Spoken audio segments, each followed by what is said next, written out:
Je ne suis pas devenue artiste, je ne suis pas un artiste, je me suis jamais considérée comme un artiste. J'étais habitée, donc, et ça m'habite toujours d'ailleurs. Et ça continuera jusqu'à la fin de ma vie, j'espère. Ça remonte déjà très loin dans mon enfance, dans un pensionnat où, pour la première fois, j'ai vu la neige tomber.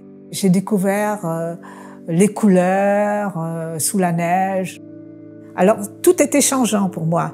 Les couleurs, la neige, tout ça, j'ai matérialisé ça avec de la peinture.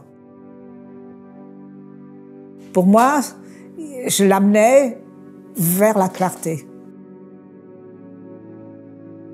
Et ce qui m'intéresse, c'est que la lumière puisse être en profondeur et en même temps qu'elle puisse glisser sur l'œuvre et qu'elle change et qu'elle bouge et qu'on soit là, devant, et que ce sera jamais la même œuvre.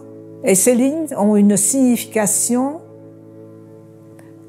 pour moi parce que c'est le départ et l'arrivée. Mais il n'y a ni départ ni arrivée, puisque ces lignes ce sont des lignes de rencontre, de points. Ces lignes donnent une direction dans l'espace. Traduire de la spiritualité avec une peinture géométrique, ce n'est pas évident. Ce n'est pas évident. C'est le matin très tôt que je peins, parce que la lumière du matin frise l'austérité et le recueillement.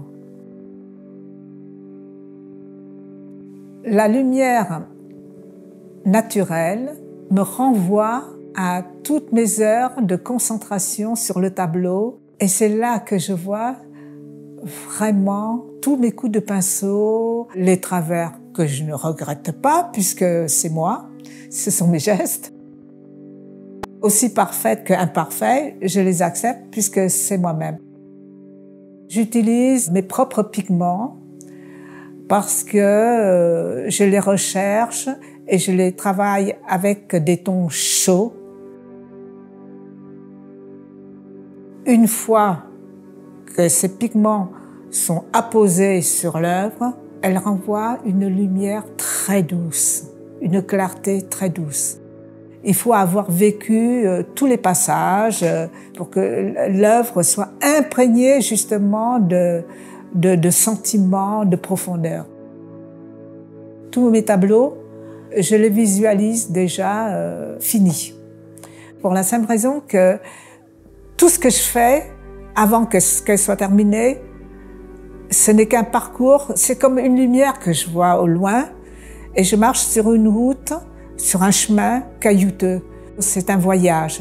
C'est un voyage avec tout ce qui se fait dans la souffrance, pour dépasser. En fait, c'est un travail de dépassement de soi. Pour arriver à une créativité, il faut un dépassement de soi.